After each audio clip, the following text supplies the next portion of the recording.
오늘 하나님이 우리에게 주시는 말씀은 베드로전서 1장 24절과 25절의 말씀입니다.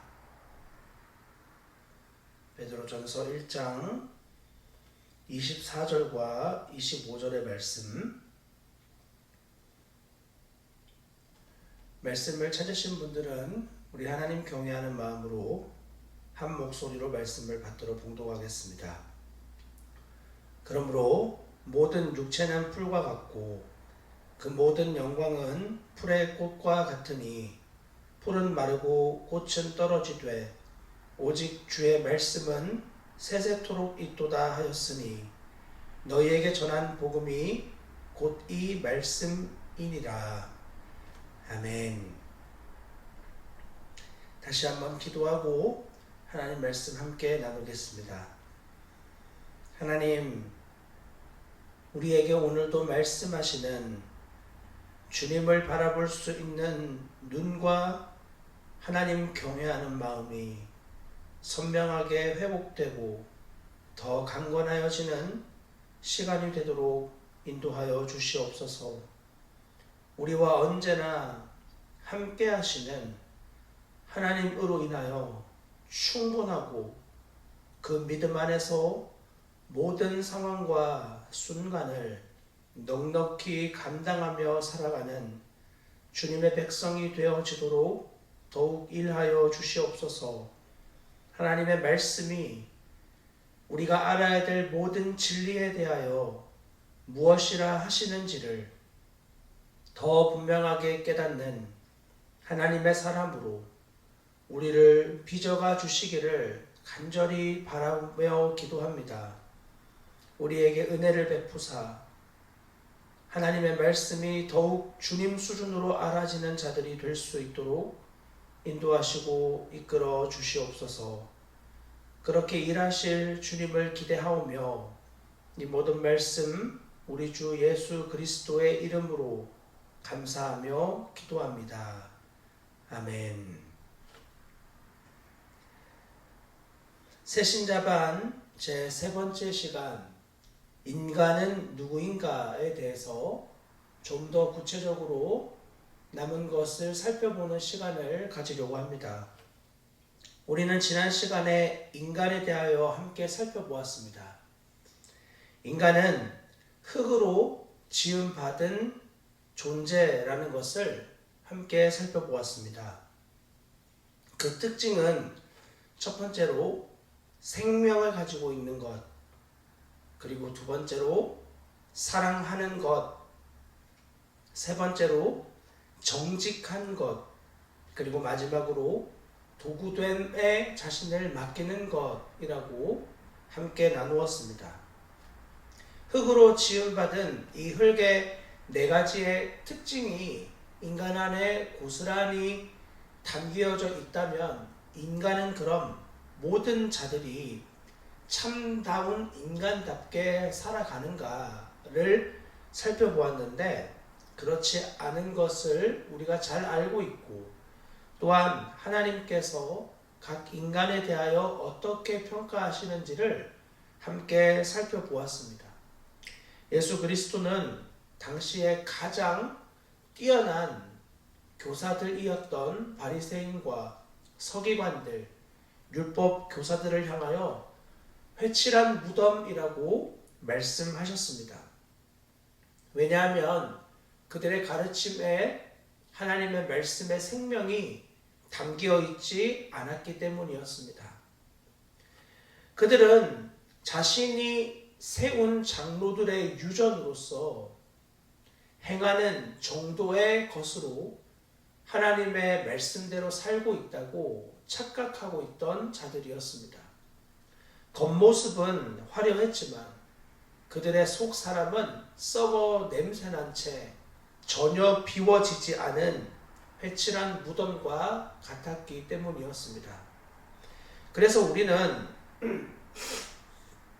정말 모든 것의 기준을 하나님께 두는 삶으로 살아가야 합니다. 그것은 나의 사랑이 정말 하나님 수준으로 사랑하고 있는 것인지를 확인하는 일입니다. 또한 하나님의 수준으로 정직한지를 확인하는 일이 있어야 합니다. 마지막으로 내가 하나님의 온전한 도구된 존재인지를 확인하는 일들이 반드시 필요합니다. 하나님 수준으로 살아가고 하나님 수준으로 정직하고 하나님의 도구됨을 인정하는 자는 매 순간 하나님을 의식하는 자라고 말씀을 드릴 수 있습니다. 나는 과연 매 순간 하나님을 의식하는 자입니까? 하나님이 기뻐하시는 수준의 삶에 나를 내어드리며 주님 수준으로 사랑하고 주님 수준으로 정직하고 주님의 도구됨의 자신을 내어드리고 있는지 철저하게 자신의 삶을 점검할 수 있는 우리 사랑하는 교우들 모두가 되시기를 주님의 이름으로 간절히 부탁을 드립니다. 그러면 이제 인간에 대하여 좀 더 구체적으로 우리가 함께 살펴보도록 하겠습니다. 하나님이 지으신 생명, 즉 하나님의 형상이었던 인간이 죄인이 되어진 이유에 대해서 함께 살펴봅니다. 로마서 5장 12절의 말씀을 함께 찾아보도록 하겠습니다. 로마서 5장 12절의 말씀을 찾으신 분들은 한 목소리로 같이 말씀을 읽어보도록 하겠습니다. 그러므로 한 사람으로 말미암아 죄가 세상에 들어오고 죄로 말미암아 사망이 들어왔나니 이와 같이 모든 사람이 죄를 지었으므로 사망이 모든 사람에게 이르렀느니라. 아멘. 여기에 적혀있는 한 사람은 바로 우리의 인류의 조상이었던 아담을 이야기합니다. 한 사람으로 말미암아 죄가 세상에 들어오게 되어진 사건은 우리가 잘 알고 있는 선악과 사건을 이야기하는 것입니다. 왜 그렇다면 아담이 선악과 사건으로 인하여서 죄인이 되어진 사실을 인정하지만 그것이 저와 여러분들에게도 동일하게 죄로 여겨지는 데에 대해서 반드시 우리는 의문을 가져야 합니다. 아담의 죄가 나에게 어떻게 동일하게 죄가 되어지는가? 그것이 하나님의 공의에 합당한가? 로마서 5장 14절의 말씀이 이렇게 이야기를 합니다. 바로 찾으셨던 말씀 아래에 있으니 같이 읽어보도록 하겠습니다. 그러나 아담으로부터 모세까지 아담의 범죄와 같은 죄를 짓지 아니한 자들까지도 사망이 왕 노릇하였나니 아담은 오실자의 모형이라. 아멘. 이 본문에서 바울은 두 가지의 단어를 구분해서 사용하고 있습니다. 즉 범죄와 죄라고 하는 이 단어, 여러분이 펜을 가지고 계시면 이 범죄라는 단어와 죄라는 단어에 동그라미 표시를 해 두시기를 바랍니다. 범죄는 드러난 행위를 뜻할 때 쓰는 단어입니다. 그리고 그 다음에 나오는 죄는 본질적인 상태를 의미하는 단어입니다. 그러므로 아담은 자신의 범죄로 인하여 본질적 죄인이 되었고 그 본질 아래 태어난 후손들이 저나 여러분들이나 모두 다 존재적으로 죄인이 되었다는 것을 성경이 말하고 있는 것입니다. 우리는 아담이 저지른 죄와 동일한 죄를 짓지는 않았습니다. 그러나 아담의 죄로 인하여 변질되어진 그와 같은 형상을 입은 후손으로 우리 모두가 태어나게 된 것입니다. 창세기 5장 1절부터 3절을 보시면 이렇게 적혀 있습니다. 이것은 아담의 계보를 적은 책이니라. 하나님이 사람을 창조하실 때 하나님의 모양대로 지으시되, 보십시오. 하나님의 모양대로 지으셨다고 이야기합니다. 남자와 여자를 창조하시고 그들이 창조되던 날에 하나님이 그들에게 복을 주시고 그들의 이름을 사람이라 일컬으셨더라. 그런데 죄가 세상에 들어옵니다. 그리고 나서의 모습을 3절이 이렇게 말하죠. 아담은 130세에 자기의 모양, 곧 자기의 형상과 같은 아들을 낳아 이름을 셋이라 하였고. 자, 5장 1절에서 하나님이 사람을 지으실 때 하나님의 모양, 즉 하나님의 형상으로 지은 것과는 달리 3절에 아담이 죄로 변질된 후에 낳는 자녀들에 대해서는 자기의 형상과 같은 아들, 자기의 모양과 죄로 변질되어진 본성을 가진 아들을 낳은 자라고 분명하게 이야기를 하고 있습니다. 이것은 어려운 이야기가 아니죠. 미국에 살고 있는 흑인과 아프리카 땅에 있는 흑인, 그들에게는 국적의 차이가 있습니다. 미국에서 태어난 흑인은 많은 대단한 지위와 학업을 배우게 되고 그의 존재 가치는 다른 낮은 나라에 사는 사람들보다 훨씬 더 높은 자긍심을 가지며 살아가게 될 것입니다. 하지만 아무리 국적이 차이가 있다고 할지라도 흑인이라고 하는 본질은 그들 모두가 동일합니다.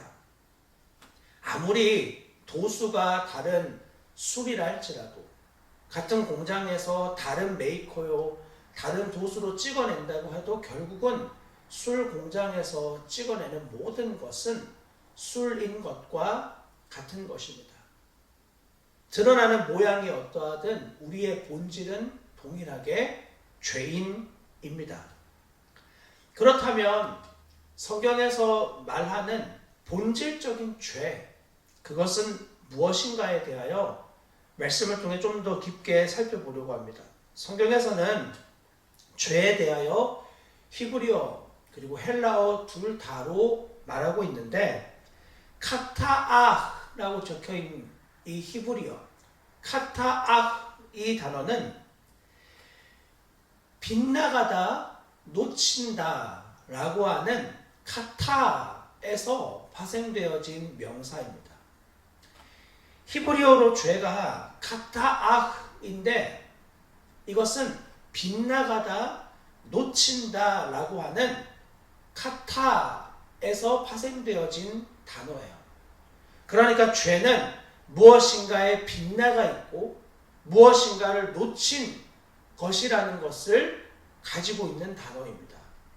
동시에 헬라어도 하마르티아라고 적혀있는 이 단어, 이건 역시 관역에서 빗나간 것을 의미하는 단어입니다. 살인과 강도, 이와 같은 범죄는 죄의 결과죠. 실제로 죄는 하나님을 겨냥해야 할 인간의 중심의 조준이 비껴나간 결과인 것입니다.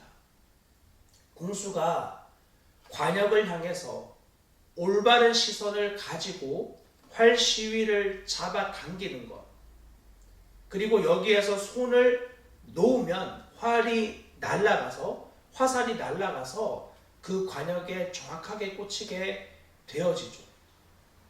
하지만 화살을 날리기 전에 이미 시야가 관역을 벗어나 버리면, 빗나가면 이로 인해 결과가 나오진 않았지만 성경은 이와 같이 관역이 벗겨나간 것, 관역을 향해 시선을 올바르게 대하고 있지 않는 것을 죄라고 이야기를 하고 있는 것입니다. 그러므로 성경에서 말하는 죄는 굉장히 본질적인 우리의 비껴나간 시선을 이야기합니다. 하나님을 바라보지 않는 것. 요한복음 16장 9절에서는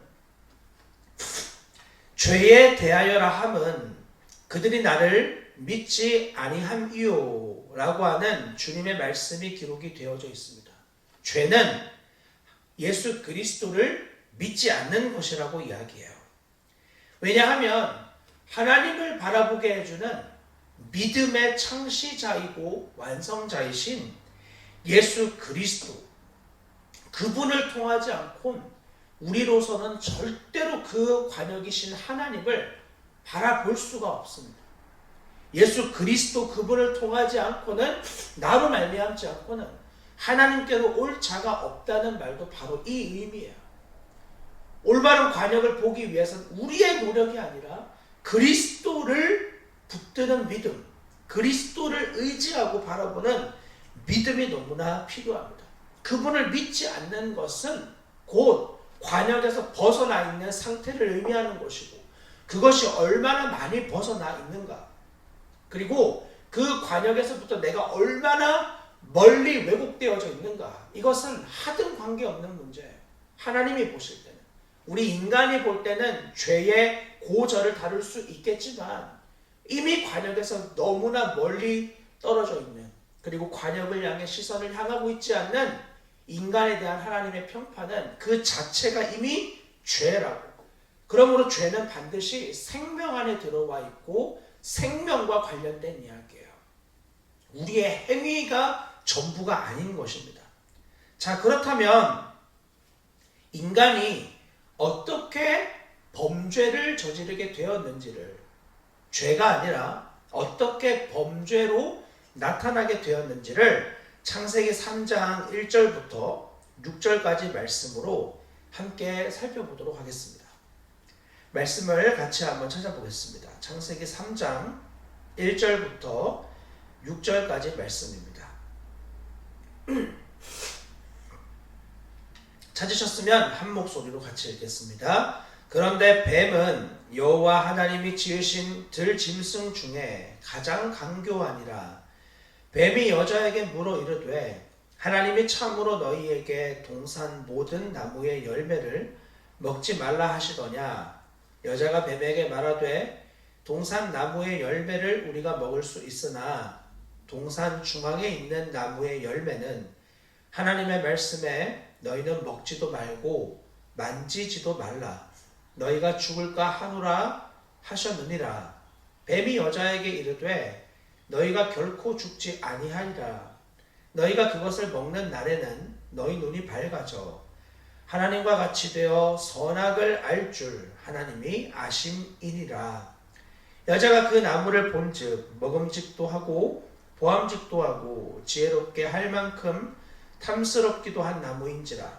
여자가 그 열매를 따 먹고 자기와 함께 있는 남편에게도 주매 그도 먹은지라.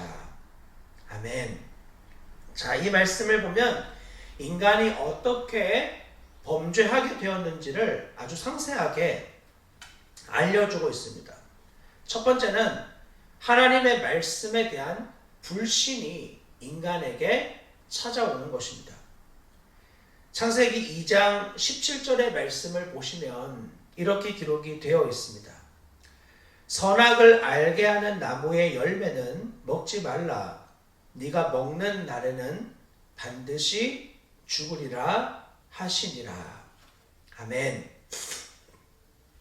하나님은 아담에게 너무나 선명하게 말씀하셨습니다. 그것을 먹으면 반드시 죽는다. 그러므로 인간은 하나님을 반드시 믿어야만 하고, 하나님을 믿는다면 어떤 상황보다 하나님의 말씀을 더욱 믿어야 합니다. 그것이 인간이 올바르게 살 수 있는 유일한 길입니다. 매 순간 하나님의 말씀에 대한 믿음으로 살아가고 나타내지 않으면 우리는 하루의 삶을 산다고 하나 결국은 하나님이 아닌 자기를 믿고 살아가는 인생밖에는 되지 못하는 것입니다. 그럼 두 번째로 그 하나님의 말씀에 대한 불신의 이유가 무엇이었습니까? 뱀의 유혹이었죠. 뱀이 뭐라고 유혹하죠? 결코 죽지 아니하리라. 뱀은 이렇게 사람을 속임으로써 사람이 하나님을 바라보는 분명한 관역을 바라보고 있는 시선에서 다른 것으로 벗어나게 만듭니다. 그러므로 믿음의 자리, 하나님의 말씀이 들려지고 믿는 자리를 반드시 유혹으로 이탈하게 만드는 존재가 사단인 것이죠. 범죄를 저지르기 전에 어떤 현상이 일어나게 되는지를 보십시오. 사단이 유혹합니다. 결코 죽지 아니하리라. 그리고 여자가 그 나무를 본즉 먹음직도 하고 보암직도 하고 지혜롭게 할 만큼 탐스럽기도 한 나무인지라. 여자가 그 열매를 따먹고 라고 기록이 되어 있습니다. 하나님이 세워두신 에덴 동산에서의 선악을 알게 하는 나무의 열매를 맺는 나무는 동산 구석에 있는 것이 아니라 에덴 동산 가장 한가운데에 있던 나무였어요. 그것은 아담과 하와가 어디를 다니든 무엇을 하든 언제나 바라볼 수 있는 하나님의 말씀을 상기시켜주는 도구였습니다. 선악과는, 그리고 선악을 알게 하는 나무는 결코 아담과 하와를 시험에 유혹되게 하여 걸려 넘어지게 만드는 도구가 아니었습니다. 그것은 언제든지 자신이 교만해질 수 있는, 물론 그 당시에 죄가 없는 상태에서 아담과 하와가 교만해질 수 있는가, 이런 것들을 묻는 건 신학적인 논쟁이 될 수 있지만, 천사였던 사탄이 하나님 가장 가까이에 있던 그가 교만하여 타락되어진 것을 본다면 아담과 하와가 무흠하긴 하였으나 그들은 시험을 통과해야만 했고, 그러므로 그들은 성장해야 되는 과정을 거쳐야 되는 존재였거든요. 그런 의미에서 가능성이 있는 거죠. 그렇게 교만해질 수 있는 어떤 피조물보다 높은 자리를 차지하고 있던 이 아담과 하와가 자신의 존재요 인식을 자각할 수 있는 가장 중요한 도구가 선악을 알게 하는 나무의 열매를 보는 일이었어요. 에덴 동산에서 하나님이 그들에게 말씀하신 겁니다. 너희가 원하는 대로, 너희가 이곳에서 먹고 싶은 대로 다 먹어도 된다. 그것이 하나님이 이들을 향한 그분의 본심이었고 마음이었어요. 모든 것을 다 주시는 거야. 허락된 자리에서. 그러나 단 안 되는 것이 있었어요. 그것은 창조주이신 하나님과 피조물인 아담과 하와를 구분짓는 도구였습니다. 말 못하는 짐승들과 말하고 생각하고 창조적 능력을 발휘하는 아담과 하와는 너무나 격차가 있는 차이가 있죠. 그러나 그들은 하나님은 아니었습니다. 그들은 창조주가 아니었습니다. 그 사실을 피조물 틈 속에서 살아가면서 깨닫고 인지하게 해주는 가장 중요한 도구가 선악을 알게 하는 동산 중앙에 있는 그 나무였습니다. 이것을 보면서 그들은 언제든지 어느 시간에든지 나는 하나님의 피조물이다.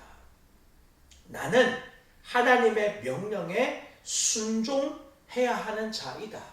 라는 주님의 말씀을 기억하는 도구로서 이 선악과는 존재하고 있었던 것이었습니다. 그러나 항상 동산 한가운데에서 보던 그 나무의 열매가 아담과 하와의 시선이 하나님으로부터 벗겨나간 바로 그 순간, 선악과를 먹은 때도 아니에요. 시선이 벗겨나간 중심 관역에서 시선이 벗겨나간 바로 그 순간, 그때 그 열매를 보니 너무나 먹음직하고 보암직하고 지혜롭게 할 만큼 탐스럽게 보이는 거예요. 여전히 똑같은 나무에 똑같은 열매예요. 어제도 그랬고 그제도 그랬어요. 그런데 시선이 벗겨나가는 순간, 그때 너무나 아름다워 보이는 거예요. 이렇게 사단은 우리를 유혹하는 것입니다. 자, 그러므로 우리는 반드시 기억해야 합니다. 첫 번째로 내가 왜, 무엇 때문에 이것을 먹는지를 기억하며 살아야 합니다. 내가 무엇 때문에 이것을 먹는지, 왜 이것을 먹는지, 거기에 대해서 생각하지 않고 먹고 살고 시간을 보내면 저와 여러분들은 반드시 먹고 마시는 것에 노예가 되어지고 맙니다. 그것은 파멸스러운 인생이 되는 길입니다. 이 한비자라고 하는 한비자라고 하는 글에 이러한 내용이 있는데요. 책에 적혀있는 내용을 여러분들께 읽어드립니다.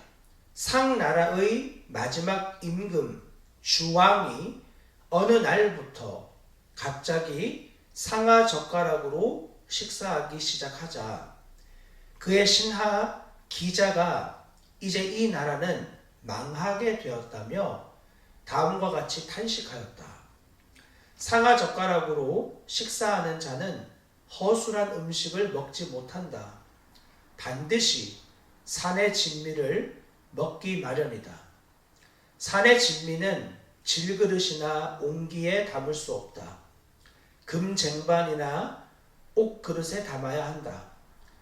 금쟁반과 옥그릇을 사용하는 자는 평범한 옷을 입지 못한다. 늘 비단 옷을 입어야 한다. 비단 옷을 입는 자는 아무데나 옷을 걸어두지 못한다. 화려한 가구를 마련해야만 한다. 화려한 가구를 들인 자는 소박한 집에 거할 수 없다. 구중궁궐을 새로이 지어야만 한다. 구중궁궐을 지으려면 엄청난 군대가 동원되어야만 하고 그 모든 것은 국민으로부터 더 많은 세금을 짜낼 때에만 가능한 일이다. 왕의 사치를 위해 국민의 혈세를 짜는 나라치고 망하지 않은 나라가 없으니 어찌 탄식하지 않을 수 있겠는가. 사람들은 기자의 탄식을 기우라며 대수롭지 않게 여겼다. 그러나 주왕은 기자가 예언한 대로 타락해갔고 상나라는 주왕을 끝으로 결국 망하고 말았다. 그 모든 것의 발단은 상하 젓가락이었다. 다시 말해 먹는 문제 때문이었다.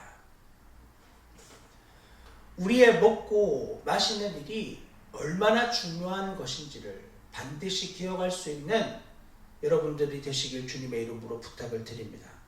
그리고 또한 두 번째로 우리는 무언가를 볼 때 이것이 누가 보기에 좋은 것인지를 확고하게 하는 기준이 너무나 필요하다는 것을 우리에게 알려줍니다. 하나님은 우리 인간의 그리고 어떤 사물의 본질과 중심을 보실 수 있는 분이십니다. 그러므로 중심을 보시는 하나님의 안목을 가질 때 비로소 저와 여러분들은 어떤 것이 진짜 좋은 것이고 어떤 것이 해로운 것인지를 가릴 수 있게 되는 것입니다. 저와 여러분들이 어떤 일과 사물에 대하여 중심을 볼 수 있는 눈이 열리기 위해 부단히 노력해야만 합니다. 믿음으로 자신을 채찍질하며 자기를 부인하고 날마다 십자가로 걷는 걸음을 게을리하면 우리는 반드시 내가 욕망하고 탐닉하는 것을 향해 시선을 돌릴 수밖에 없고, 그것이 아담과 하와를 유혹하고 죽이는 도구가 되었던 선악과를 보면서도 우리 역시도 그와 같은 것을 주목하고 보암직하고 먹음직하여 결국은 우리를 저것을 잡으면 지혜로워진다는 탐심으로, 탐욕으로 빠지게 만들고 마는 것입니다. 예전에 한 권투 선수의 이야기를 알려드립니다. 한 권투 선수로 두 체급의 세계 정상을 차지한 홍수환 선수의 인터뷰인데요. 게재된 내용을 여러분들께 읽어드리겠습니다. 시합을 앞둔 홍수환 선수를 한 기자가 찾아갔을 때 그는 TV를 보고 있었다. 그런데 그는 이상하게도 눈을 감은 채 TV 앞에 앉아 있었다. 의아하게 생각한 기자가 까닭을 묻자 그가 이렇게 대답하였다. 사람들은 권투를 팔과 손의 힘으로 하는 줄 알지만 제 경우에는 눈으로 합니다. 상대의 눈과 발의 움직임을 보면 무슨 동작을 하려는지 알고 대비할 수 있거든요. 눈이 성하지 못하면 좋은 권투 선수가 될 수 없습니다. 저는 항상 눈을 보호하기 위하여 가능한 한 불필요한 것은 보지 않습니다. 그래서 TV도 눈을 감고 보는 것이지요. 보십시오. 권투 선수도 상대의 다음 동작을 꿰뚫어 보기 위해서 자기의 눈을 훈련시키고 보호하는데 하나님의 사람, 진리의 용사, 주님의 거룩한 신부가 되겠다고 자청하면서도 우리가 하나님을 향하여 시선을 고정시키는 훈련을 게을리하거나 단 한 번도 하지 않는다면, 세상에서 보고 싶은 것을 다 보고 시력을 덧없이 소모시키고 만다면 어떻게 우리가 하나님 앞에 가장 필요한 시기에, 그때에 주님 앞에 올곧은 훌륭한 그리스도인으로 사용받을 수가 있겠습니까? 이 땅에서 사라질 영광을 위해서도 자신을 그렇게 부단히 훈련하는 사람들과 그리스도인이라고 부름받은, 위대한 존재로 부름받은 저와 여러분의 삶에 이와 같은 치열한 훈련이 없다는 것은 하나님의 사람으로 살아가는 것이 너무나 공허한 메아리와 같은 일이 되는 것은 아닌지 철저히 자신을 돌아보실 수 있기를 바랍니다. 그리고 세 번째로, 우리는 어떤 모양이든 탐심을 버려야 합니다. 어떤 모양이든 탐심을 버린다는 이 말은 탐심이라는 단어에 중요한 의미를 갖고 있는데, 탐심은 무엇인가를 가지려는 과도한 욕망을 뜻합니다. 성경에서는 이 탐심이라는 단어를 불의한 이득, 때로는 폭력으로서의 획득으로 의미를 두고 번역을 해줍니다. 불의한 이득과 폭력으로서의 획득, 무엇인가를 가지려고 하는 과도한 욕망. 탐심에 빠져 있는 자는 결코 수단과 방법을 가리지 않죠. 어떤 이유를 들어서든 자기가 욕망하는 것을 가지고야 맙니다. 1986년 필리핀의 마르코스 정권이 무너졌을 때 그의 부인 이멜다의 구두가 3,000컬레나 된다는 사실이 밝혀져 세계의 웃음거리가 된 적이 있다. 그 중에 이멜다가 직접 신어본 구두는 과연 몇 컬레나 되었을까? 그렇다고 이멜다만 욕할 일은 아니다. 그대의 신장을 열어보라.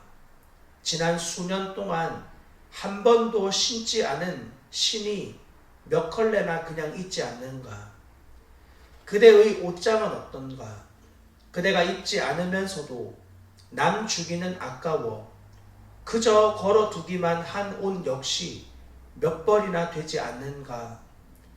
그렇다면 그대는 이멜다를 욕할 자격이 없다. 그대가 이멜다만큼의 권력과 부를 지니지 못했을 뿐이지, 만약 그녀처럼 권력과 부를 지녔더라면 그대도 이멜다처럼 3,000 컬레의 신을 쌓아둘 탐심의 사람이 아니겠는가. 그러므로 우리 사랑하는 반석중앙교회 교우 여러분, 결코 상황과 환경을 핑계대지 마십시오. 내가 지금 그런 일을 안 저질렀다는 것에 우리의 마음이 만족되어지고 그것이 나의 의가 되어서는 안 됩니다. 주님은 우리의 마음의 중심을 보실 수 있는 분이십니다. 내 마음이 이것을 향하여 과도한 욕망으로 반응하고 있는지, 폭력으로서 불이한 이득으로서라도 얻으려고 하고 있지는 않는지, 자신의 마음의 중심이 철저하게 점검되어질 수 있기를 바랍니다. 그리고 인간의 범죄의 과정을 지금 다루고 있는 중인데, 그 네 번째로 범죄한 여자의 첫 번째 행동을 보십시다. 범죄한 이 여자는 첫 번째로 어떻게 범죄한 뒤에 행동하게 되죠? 창세기 3장 6절의 말씀을 다시 보십시오. 여자가 그 나무를 본즉 먹음직도 하고 보암직도 하고 지혜롭게 할 만큼 탐스럽기도 한 나무인지라. 여자가 그 열매를 따 먹고 자기와 함께 있는 남편에게도 주매 그도 먹은지라. 자, 자기와 함께 있는 남편에게 이 선악과 열매를 주어요. 범죄한 여자의 첫 번째 행동은 남편을 끌어당기는 거예요. 어디로죠? 죄로 끌어당기는 거예요. 이것이 죄가 가지고 있는 확장성이에요. 죄가 가지고 있는 확장성. 이미 우리는 복음 스터디나 또 교회의 수많은 말씀을 통해서 죄의 본질을 많이 살펴보았습니다. 죄는 절대로 그 상태 그대로 머물지 않습니다. 끝없는 핵분열을 일으켜 모든 것을 인간 안에 있는 암세포가 끝없는 세포 분열로 결국은 인간을 죽여야만 그도 끝나는 듯이 죄도 이 모든 것들을 다 죽음으로 끌고 가야 비로소 끝나는 거예요. 나 한 사람만 죄를 지은 것으로 끝나지 않아요. 모든 주위의 것들을 다 오염시켜야 만족이 되는 거예요. 나만 죄인으로 있는 것에 머물고 싶어 하지 않아요. 다른 지체가 의롭거나 누군가 믿음으로 달려가면 그것을 절대로 보고 있지 못해요. 끌어당겨버리고 넘어뜨려버리고 그래야 자기의 마음이 시원해지는 거예요. 죄가 가지고 있는 무서운 확장성입니다. 그러므로 우리는 어떤 모양이라도 악을 버리라고 하는 데살로니가서의 말씀을 반드시 기억해야 합니다. 어떤 모양이라도 악을 버려야 하죠. 그런데 하나님은 이 일에 대해서 책임을 하와가 아니라 아담에게 물으세요. 공의롭지 못하시잖아요. 죄는 여자가 다 저질렀고 그로 인해 남자는 그 죄의 확장을 받았을 뿐인데 사실 피해를 더 강하게 입힌 건 하와잖아요. 하와가 먹었잖아요. 하와가 유혹당했고 그리고 아담은 그 다음에 당한 일이잖아요. 그럼 아담 편에서는 억울할 일인데 하나님이 그 책임을 아담에게 물으세요. 왜 그렇죠? 그것은 하나님께서 선악을 알게 하는 나무의 열매를 먹지 말라고 말씀하신 대상이 아담이었기 때문이에요. 하나님은 그 말씀을 아담에게 하셨어요. 아담에게 분명하게 말씀하셨어요. 이것은 아담이 하와보다 먼저 은혜를 받은 자라고 이야기할 수 있어요. 그는 하나님으로부터 하나님의 말씀을 먼저 들었고 그로 인한 큰 은혜를 받은 자였습니다. 하나님의 위대한 약속을 먼저 받았던 이스라엘 백성들이 특별한 이유가 여기에 있어요. 그들이 뭐 강성한 나라다, 어떤 이들은 미국이 뭐 설설 긴다더라, 뭐 이런 식으로의 이야기를 말하는 게 아닙니다. 그들은 하나님의 말씀을 받은, 율법을 들은 특별함을 가진 민족이었습니다. 그러니 당연히 은혜를 받은 만큼 하나님은 그들에게 당연한 책임을 요구하시죠.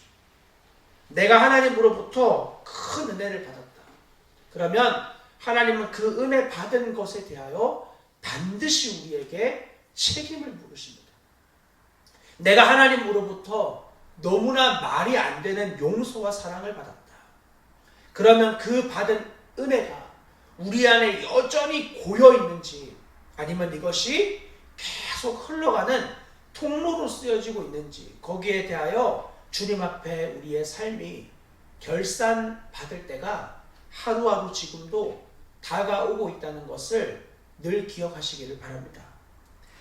그리고 마지막으로 인간이 범죄하게 되어진 내용의 5번째, 그 범죄의 결과를 봅시다.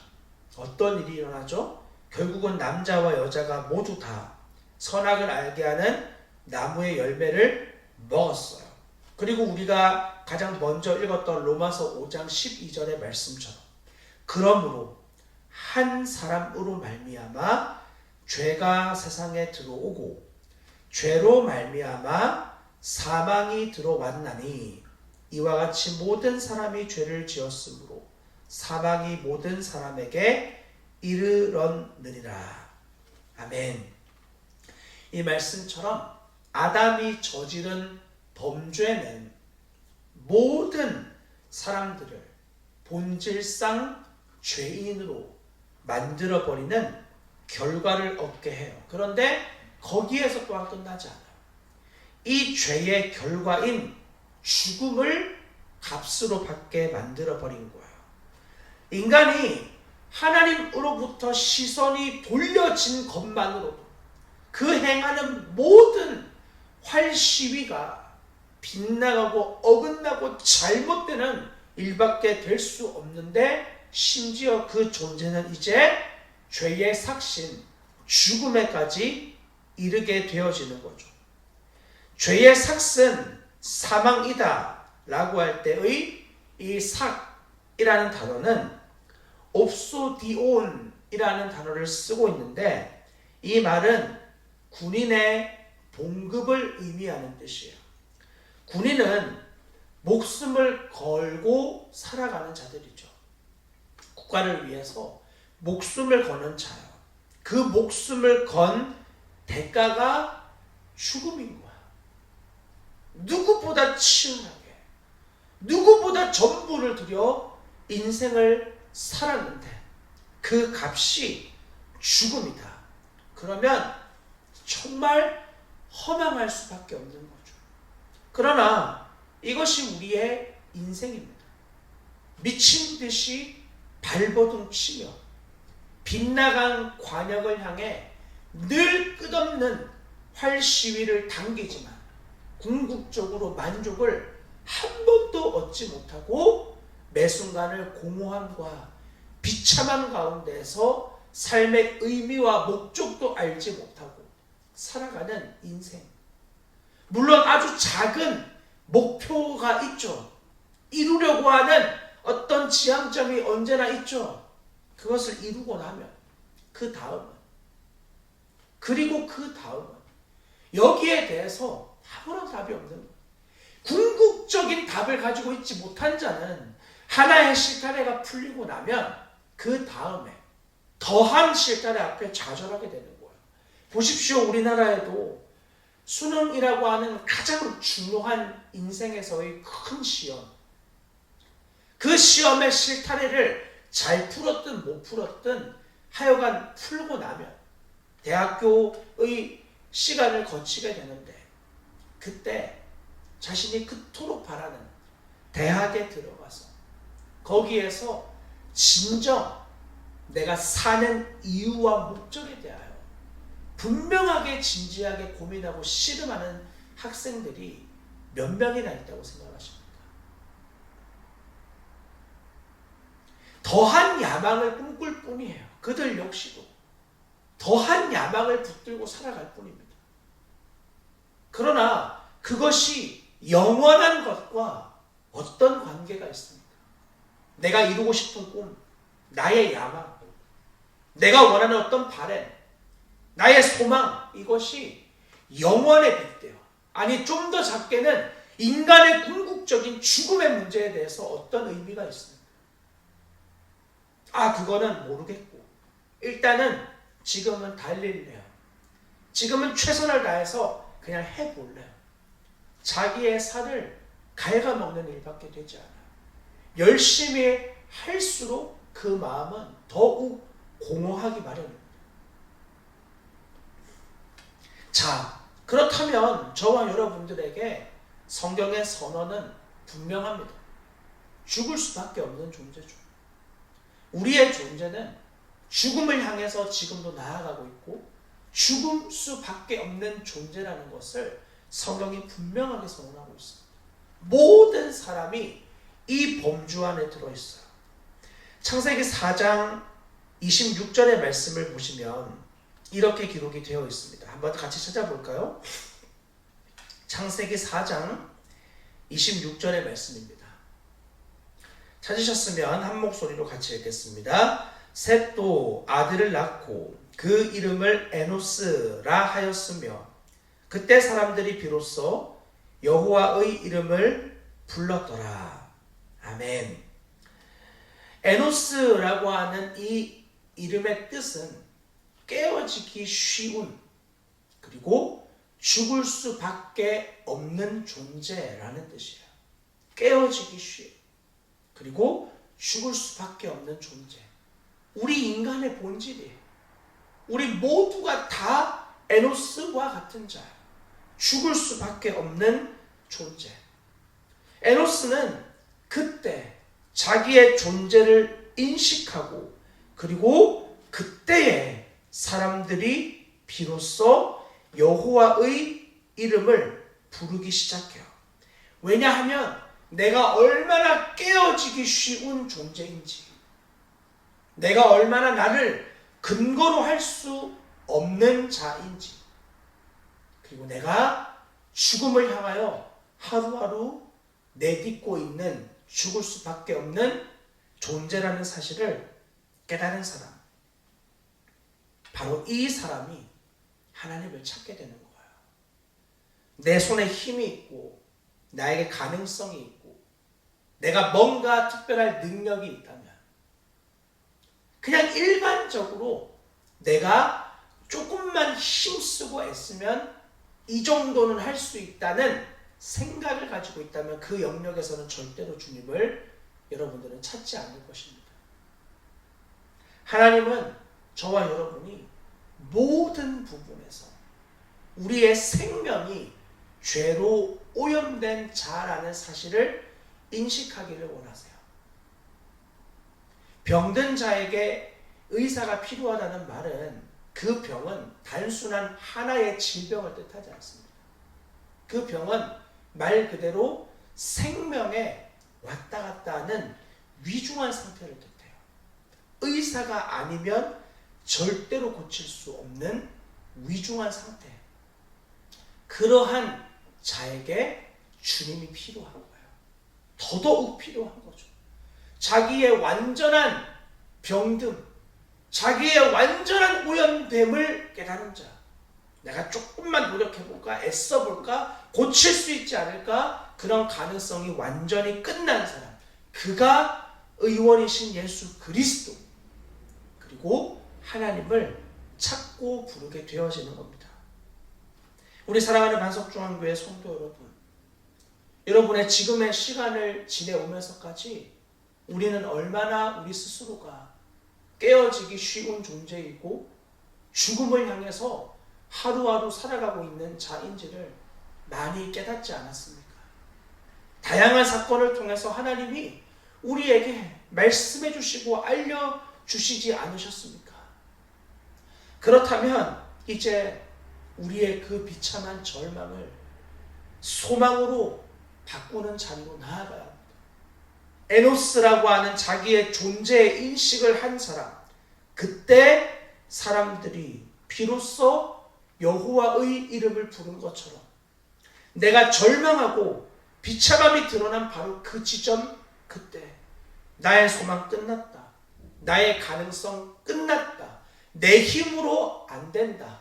완전한 자기의 절망이 부어진 그에게 소망을 주실 수 있는 분은 더 이상 내가 아니라, 그리고 우리의 주위에 조금만 시간이 다르고 조금만 나타나는 범죄의 농도만 다를 뿐 동일하게 본질상 소망 없는 다른 사람에게 소망을 두지 않고 영원한 소망 되신 하나님께, 예수 그리스도께 우리의 소망을 두고 나아갈 수 있는 거예요. 아까 우리가 함께 읽었던 베드로전서 1장 24절과 25절의 말씀을 다시 한번 보십시오.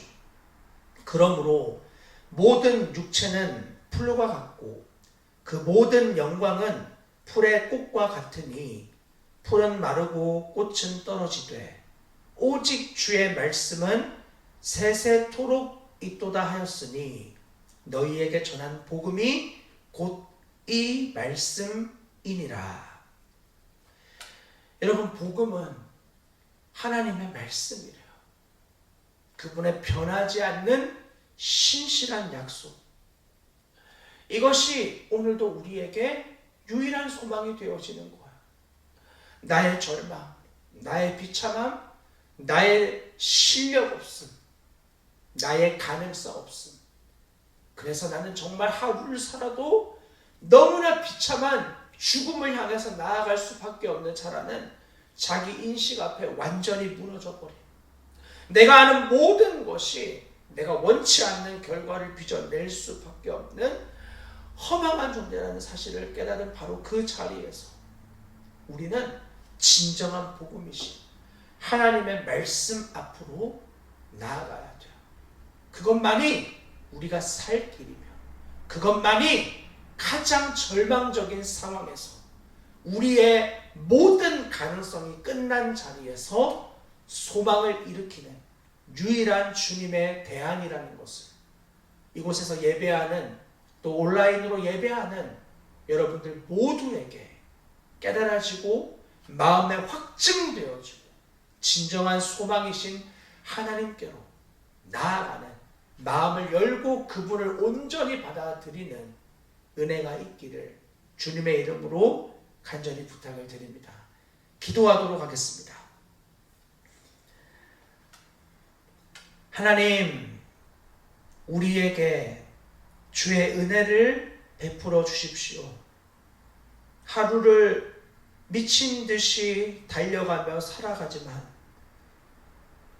영원한 시간과 죽음 앞에서 이 모든 몸부림이 어떠한 의미가 있는지를 더 분명하게 깨닫는 우리의 인생이 되게 도와주십시오. 많은 절망과 소망 없음이 우리 인생 많은 사건을 통해서 드러나게 되는데, 그럴수록 소망 없는 우리가 절망하는 것이 끝이 아니라 그런 우리를 붙들고 계시고, 그런 우리에게 너 나의 영원한 말씀 앞으로 나아오라고 이야기하시는 주님 앞에 서는 기회가 되게 도와주시옵소서. 우리의 주위에 우리와 같이 죽음을 향해 나아가는 자들에게 우리의 영원한 소망을 두지 않고 결코 변하지 아니하시는 하나님께 우리의 영원한 소망을 두며 하루하루 주의 말씀을 믿는 믿음으로 살아가는 주님 백성 우리 모두가 되게 하여 주시옵소서. 이제는 우리 주 예수 그리스도의 크신 은혜와 하나님 아버지의 무한하신 사랑과 성령의 교통하심이 오늘 예배에 참여하여 인간의 존재를 깨닫고, 그래서 절망이 아니라 그 절망이 그런 나를 고쳐주기 원하시는 하나님 아버지께로 주 예수 그리스도를 온전히 붙드는 자리고 나아가며 그분을 찾기로 결단한 사랑하는 주의 백성들의 머리 위에와 그들의 삶의 모든 자리 가운데 특별히 주님을 찾을 능력과 실력이 없어 주저앉아 있는 그러한 자들에게까지 이제부터 영원토록 함께 하시기를 간절히 축원하옵나이다. 아멘.